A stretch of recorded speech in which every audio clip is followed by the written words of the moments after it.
இந்திய மாநிலங்களிலேயே பெண்களுக்கு பாதுகாப்பான மாநிலம் எங்க தமிழ்நாடு தான். அடிச்சு சொல்றேன் தம்பி, ஒரு மனுஷன் போய் பேசலாம், ஆனா ஏக்கர் கணக்கில் எல்லாம் பேசக்கூடாது. நான் ஏத்துக்க மாட்டேங்க. திமுக காரன் ஏக்கர் கணக்கில் பொய் சொல்றான்னு சொன்னா நான் ஏத்துக்க மாட்டேன்.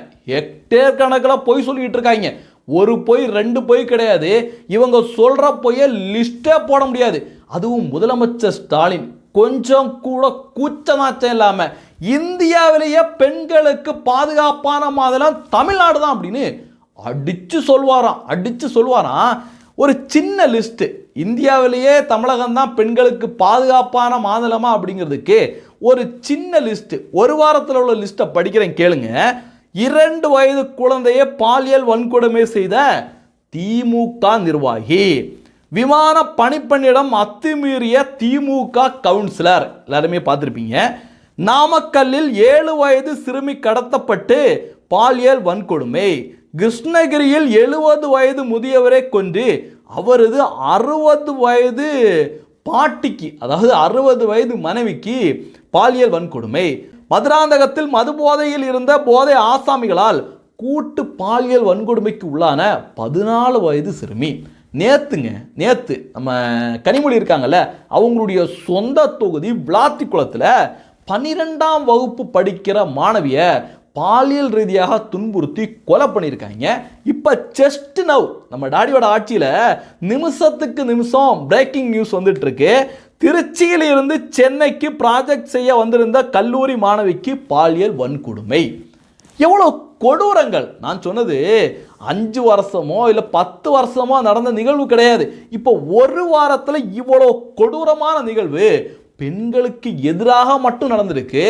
2 வயது குழந்தையிலிருந்து 60 வயது பாட்டி வரைக்கும் இந்த ஒரு வாரத்திலே பாதிக்கப்பட்டிருக்காங்க. ஆனால் முதலமைச்சர் ஸ்டாலின் ஹெக்டேர் கணக்கில் எப்படி போய் அடித்து விடுறாரு?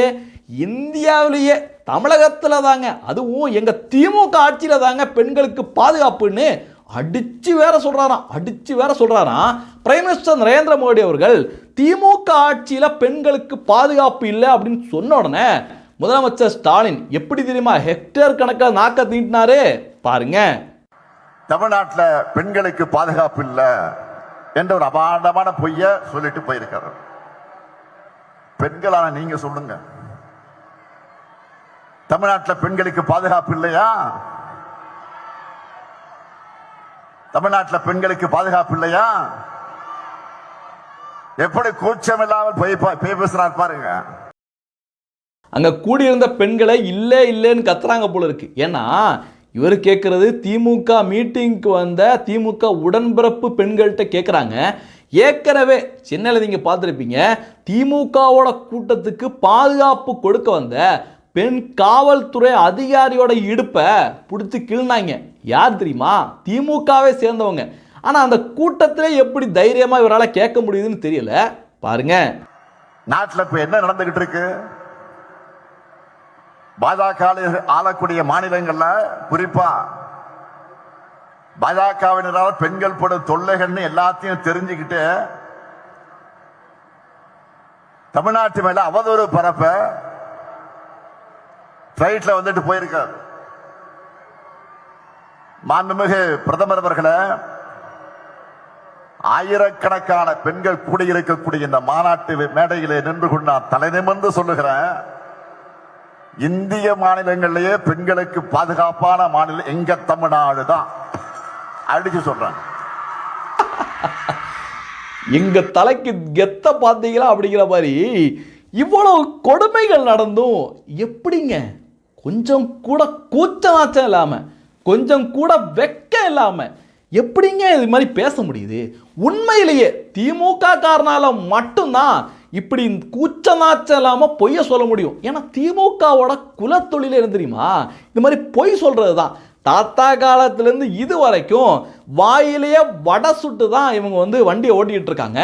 அதுவும் பார்த்தீங்கன்னா திமுகவை சேர்ந்த அக்கா கனிமொழி அவர்களெல்லாம் எங்கேயாவது மணிப்பூர் எங்கே இருக்குன்னு தெரியாது, அங்கெல்லாம் பிரச்சனை நடந்தா உடனடியாக என்ன பண்ணுவாங்க? விளக்க தூக்கிட்டு வந்துடுவாங்க. விளக்கு பிடிக்கிறதுக்கு ஓடோடி வந்துடுவாங்க. ஐயோ மணிப்பூரில் பிரச்சனையா, நான் உடனடியாக வந்துடுவேன் அப்படின்னு அப்படியே சோகமாக மியூசிக்கெல்லாம் போட்டு இங்கே இருக்கின்ற கொத்தடிமை மீடியாக்கள் அதை வேற ஒளிபரப்புவாங்க. ஆனால் அக்காவோட சொந்த தொகுதிக்குள்ள ஒரு பிரச்சனை நடந்திருக்கு. அக்கா மெழுகுவர்த்தி தூக்கவே இல்லை. ஏன்னா மெழுகுவர்த்தி அக்கா தூக்கணும் அப்படின்னா பிஜேபி ஆளுகின்ற மாநிலங்களில் ஏதாவது பிரச்சனை நடந்தால் மட்டும்தான் அவங்களுக்கு வந்து மெழுகுவர்த்தி கிடைக்கும், அவங்களுக்கு விளக்கு பிடிக்கிறதுக்காக விளக்கு கிடைக்கும். எவ்வளோ கேவலமாக இருக்குது பார்த்தீங்களா? இப்படி சோசியல் மீடியாவில் நாலா பக்கமும் எல்லாரும் அடின்னு அடித்த உடனே வேற வழியே இல்லாமல் தூத்துக்குடி சம்பவத்துக்கு மட்டும் வேற எங்கேயுமே ஒன்றும் நடக்காத மாதிரி நீலிக்கண்ணீரை வடிச்சிருக்காங்க. என்ன தெரியுமா சொல்லியிருக்காங்க? விளாத்திக்குளம் அருகே பள்ளி மாணவி பாலியல் வன்கொடுமைக்கு உள்ளாக்கப்பட்டு படுகொலை செய்யப்பட்ட சம்பவம் பேரதிர்ச்சியையும் வேதனையும் அளிக்கின்றது அப்படின்னு கனிமொழி அவர்கள் ஒரு பதிவை போட்டோன்னே எல்லாம் கடுப்பாயிட்டாங்க. சாதாரண இருக்கின்ற எதிர்கட்சியில் இருக்கவங்க கடுப்பாவல, திமுகவுக்கு ஓட்டு போட்ட 200 ரூபா ஊப்பிய கடுப்பாயிருக்கான்னு பாருங்களேன். ஒருத்தர் அவர் இயேசு கிறிஸ்துவ தான் அவருடைய டிபியில் புகைப்படமாகவே வச்சிருக்காரு. என்ன தெரியுமா சொல்லியிருக்காரு? அப்பாவின் திராவிட மாடல் ஆட்சியில் பெண்களுக்கு எதிராக பாலியல் வன்கொடுமை சர்வசாதாரணமாக நடக்கின்றது. கஞ்சா மாடல் ஆட்சியா அந்த ஆட்சி அப்படின்னு திமுகவுக்கு ஓட்டு போட்ட ஒருத்தவனை காரி துப்பி இருக்கான். இன்னொருத்தர் என்ன சொல்லியிருக்காரு பாருங்க, நடப்பது உங்கள் ஆட்சி தான், கேவலமான இந்த செயலுக்கு நீங்கள் தீக்குளிக்க வேண்டும் அப்படின்னு ஒருத்தர் பகிரங்கமாக சொல்லியிருக்காரு. உண்மைதானே? மணிப்பூர்ல எங்கேயோ இருக்கின்ற ஆட்சிக்காக இங்க என்ன பண்ணீங்க? மெழுகுவத்திய அந்த தீய வந்து விளக்கு பிடிச்சிக்கிட்டு போறீங்க. ஆனா இங்க நடந்திருக்கு. இங்க நடந்திருந்தா நீங்க என்ன பண்ணணும்? தீ குளிக்கணும் அப்படின்னு ஒருத்தர் கடுமையான கோபத்தோட சொல்லியிருக்காரு. இன்னொருத்தர் என்ன சொல்லியிருக்காரு பாருங்க, நேற்று பாலியல் வல்லுறவுக்கு ஆளான மதுராந்தகம் பெண்ணை பற்றி வாயே திறக்கலையே.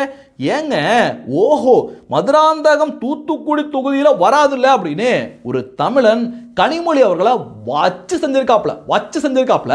ஏன் அப்படின்னா சோசியல் மீடியாவில் இவ்வளோ பேர் கண்ணாபின்னு கேள்வி கேட்டு கண்ணாபின்னு திட்டினதுக்கப்புறம் வேறு வழியே இல்லாமல் தன்னுடைய தொகுதியில் நடந்த ஒரு விஷயத்தை பற்றி கனிமொழி அவர்கள் ஒரு பதிவாக போடுறாங்க. இப்போ எல்லாரும் என்ன கேட்குறாங்க அப்படின்னா, தமிழகத்தில் இந்த ஒரு வாரத்தில் ஏகப்பட்ட விஷயங்கள் நடந்திருக்கு, பெண்களுக்கு எதிராக அநீதிகள் நடந்திருக்கு, ஏன் அதெல்லாம் பதிவாக போட வேண்டியதானே அப்படின்னு சாமானிய தமிழர்கள் இன்னைக்கு கேள்வி கேட்குறாங்க. உங்களுடைய கேள்விகள் நியாயமான கேள்விதான். ஆனால் கனிமொழி அவர்கள் தாடி முன்னேற்ற கழகத்தோட ஆட்சியை பற்றி தினம் இது மாதிரி கொடூரங்கள், பெண்களுக்கு எதிராக நடக்கிற கொடூரங்களை மட்டும் அவங்க ஒரு பதிவாக போட்டாங்கன்னா அவங்க சோசியல் மீடியாவில் பதிவு போட்டுக்கிட்டே கிடக்க வேண்டியதுதான்.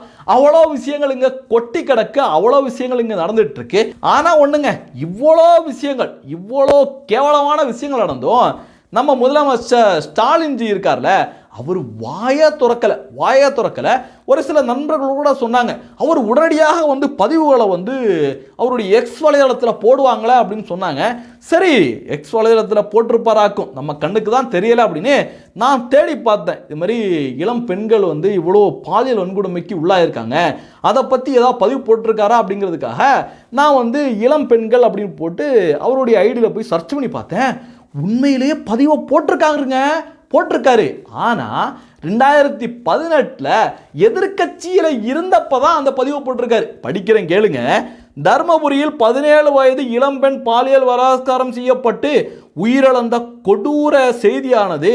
அதை கேட்டு நான் ரொம்ப துயரற்று போனேன். எதிர்கட்சியில் இருந்தப்ப இவர் அப்படியே வேதனையோட துயரற்று ஐயோ அப்படியே நொடித்து போயிருக்காரு. மனிதம் இப்படியெல்லாம் வக்ரமடைந்து வருவது பெரும் வேதனை. மனிதம் இவ்வளோ வக்ரமாக இருக்காங்களேன்னு பெரும் வேதனை அடைஞ்சிருக்காரு 2018 எதிர்கட்சியில் இருந்தபோது. இதற்கு காரணமான கயவர்களை உடனடியாக கைது செய்ய வேண்டும் அப்படின்னு போட்டுட்டு அடுத்து சொன்னார் பாருங்க ஒரு லைனு. அந்த லைன் தாங்க மிக முக்கியமான லைனு. எங்கேயாவது கல்வெட்டில் பதிச்சு வைக்கலாம் அந்த அளவுக்கான லைனு. படிக்கிறேன் கேளுங்க. பேய் ஆட்சி செய்தால் பிணந்தின்னும் சாத்திரங்கள் என்பது இதுதானோ அப்படின்னு கேட்டிருக்காரு. இப்போ என்ன நடக்குது? இப்போ பேயோட ஆட்சி தானே நடக்குது அப்படின்னு இந்த பதிவை இன்னைக்கு தமிழர்கள் தூக்கி போட்டு மிதிச்சிட்டு வராங்க. ஆனால் என்னத்தை சொன்னாலும் இங்கே இருக்கின்ற கொத்தடிமை மீடியாக்கள் தமிழகத்தில் எந்த பிரச்சனையும் நடக்காத மாதிரி, எதுவுமே நடக்காத மாதிரி, கேஸ் தட்டுப்பாடு ஏற்பட்டு இருக்கு, பெட்ரோல் பிரச்சனை ஏற்பட்டு இருக்கு அப்படின்னு இல்லாத ஒன்றை கிளப்பி விடுறாங்களே தவிர, அதை பற்றி விவாதம் நடத்துகிறாங்களே தவிர, இந்த மாதிரி பெண்களுக்கு எதிரான இவ்வளோ குற்றங்கள் நடந்துட்டு இருக்கு. திமுக ஆட்சியில் பெண்களுக்கு வெளியில் நடமாடவே முடியலை அப்படிங்கிறத போதைப் பொருட்களோட நடமாட்டத்தை பற்றியும் ஒரு மீடியா கூட, ஒரு கொத்தடிமை மீடியாக்கள் கூட பேசுறதே கிடையாது. அதனால இந்த மாதிரி விஷயங்களை மக்கள்கிட்ட கொண்டு போய் சேர்க்க வேண்டியது ஒவ்வொரு தமிழனோட கடமையா மாதிரி இருக்கு.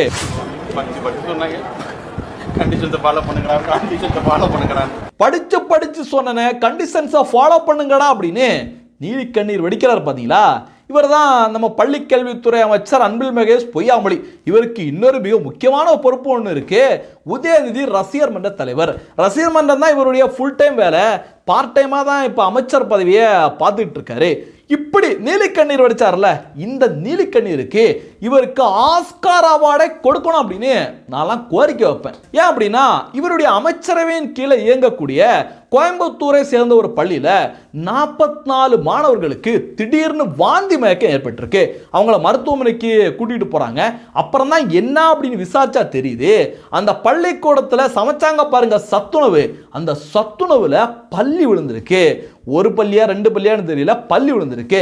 அதான் அந்த மாணவர்களுக்கு கொடுத்துருக்காங்க. அவங்களுக்கு வாந்தி மயக்கம் ஏற்பட்டிருக்கு.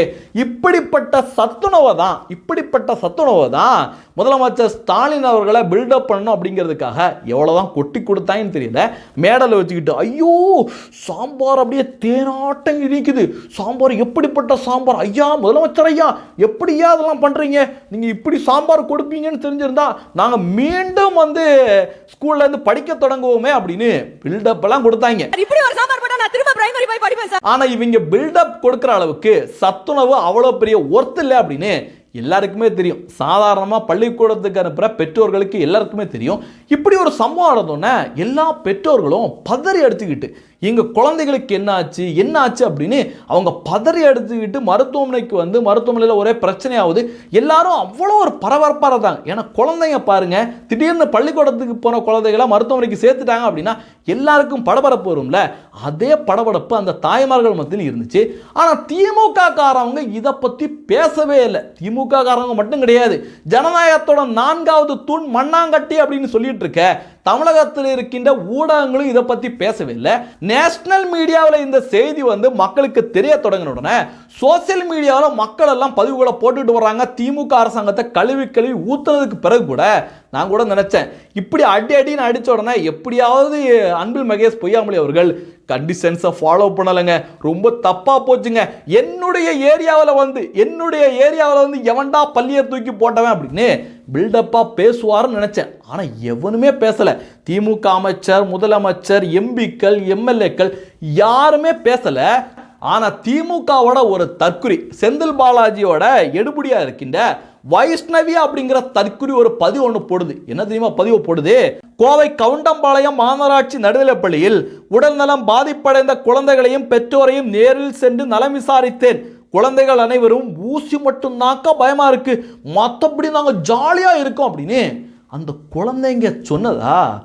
உண்மையிலேயே இந்த திமுகவில் இருக்கின்ற தற்குறிகளை தவிர வேற யாராலையும் மனசாட்சியே இல்லாமல் இந்த மாதிரி பதிவு போட முடியாது. அது ஒரு பெண்ணா இருந்துகிட்டு எவ்வளோ தாய்மார்கள் தங்களுடைய குழந்தைய வந்து மருத்துவமனையில் அட்மிட் பண்ணியிருக்காங்க. படிக்க அனுப்பின குழந்தை சாம்பாரை சாப்பிட்டுக்கிட்டு திடீர்னு இப்படி ஆயிடுச்சு அப்படின்னு துடிதுடிக்க ஓடி வந்தாங்க. அந்த குழந்தைங்க வயிற்று வலியால் வாந்தி எடுத்து எவ்வளோ கஷ்டப்பட்டிருக்கோம். ஆனால் இந்த தற்குறி இதெல்லாம் ஒரு பிரச்சனையே இல்லை அப்படிங்கிற மாதிரி வாங்குற காசுக்காக எப்படி கூவி இருக்கு பாத்தீங்களா? இவ்வளோ பெரிய பிரச்சனை நடந்தும் பள்ளி கல்வித்துறை அமைச்சர் ஐயோ குழந்தைங்களுக்கு ஒண்ணுனா நான் எப்படி தெரியுமா இருப்பேன், ஐயோ கண்டிஷன்ஸை ஃபாலோ பண்ணுங்க அப்படின்னு நாடகத்தை போட்ட ஆஸ்கர் நாயகன் நம்ம பள்ளி கல்வித்துறை அமைச்சர் அவர் ஒரு வார்த்தை கூட பேசல. எனக்கு தெரிஞ்சு பள்ளி கல்வித்துறை அமைச்சராக இருக்கிறதுக்கு அன்பில் மகேஷ் பொய்யாமொழிக்கு கொஞ்சம் கூட தகுதி கிடையாது. ரிசைன் பண்ணிட்டு மறுபடியும் பழைய மாதிரி உதயநிதி ரசிகர் மன்றத்தையே ஃபுல் டைமா அவர் கவனிச்சார்னா இந்த குழந்தைங்க தப்பிக்கும். அடுத்து பார்த்தீங்கன்னா அதிர்ச்சிகரமான ஒரு சம்பவம் நடந்திருக்கு. காங்கிரஸ் கட்சியை சேர்ந்த கார்த்திக் சிதம்பரத்தோட ஆபீஸ்ல பெட்ரோல் பாம்பை வீசியிருக்காங்க. இந்த பெட்ரோல் பாம்பை யார் வீசினா அப்படின்னு உலகத்துக்கே தெரியும். ஏன்னா கார்த்திக் சிதம்பரம் அவர்கள் கமேனி செத்து போனப்ப அவர்கிட்ட செய்தியாளர்கள் கேட்டோன்னே, எப்பா கமேனிக்கெல்லாம் நான் சப்போர்ட் பண்ண முடியாது. கமேனி எவ்வளோ பெரிய கொடூரமான ஆள் அப்படிங்கிறத அவர் உண்மையை போட்டு உடைச்சிட்டாரு, உண்மையை பேசிட்டாரு. ஏன்னா ஒட்டுமொத்த காங்கிரஸ், இந்த உண்டியல் கம்யூனிஸ்ட்டு, இங்கே இருக்கின்ற எல்லா அல்ற சொல்றீங்களும் கமேனிக்கு சப்போர்ட் பண்ணி கமேனி யார் தெரியுமா அப்படின்னு பேசிட்டு இருந்த வேளையில் கார்த்திக் சிதம்பரம் மட்டும் கமேனியை தூக்கி போட்டு மிதிச்சாரு. அதனால கோபமடைந்த நம்ம நாட்டில் நம்ம சாப்பாடு சாப்பிட்டுட்டு அந்நிய நாட்டுக்கு பன்னிஸ்தானுக்கு விசுவாசமாக இருக்காங்களா ஒரு குரூப்பு, அவங்க போராட்டம்லாம் நடத்துனாங்க. வெளிப்படையாகவே ஒரு எம்பிக்கு மிரட்டலே கொடுத்தாங்க. ஆனால் அதை பற்றியெல்லாம் காங்கிரஸ்காரங்களுக்கு கொஞ்சம் கூட கவலையே கிடையாது.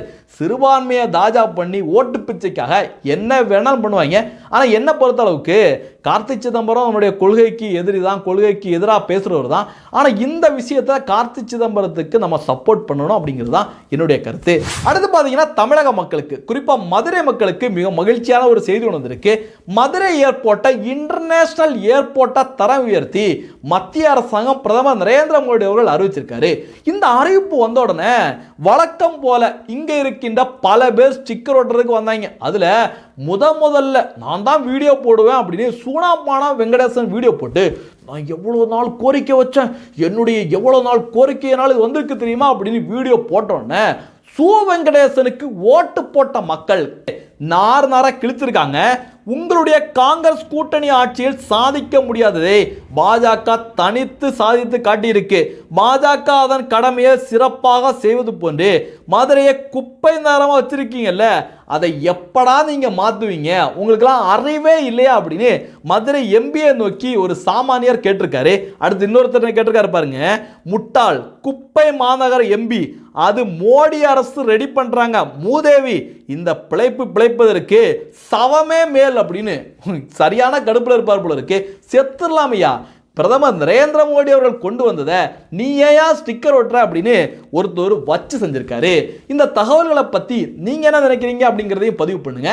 நன்றி, ஜெய்ஹிந்த், வந்தே மாதரம். தேசியவாதிகள் அனைவருக்கும் வணக்கம். நம்முடைய பாரத் வாஸ் சேனலுக்கு நீங்க ஏதாவது உதவி பண்ணணும் அப்படின்னு நினைச்சீங்கன்னா டிஸ்கிரிப்ஷன்ல டீட்டெயில் கொடுத்துருக்கேன். நன்றி.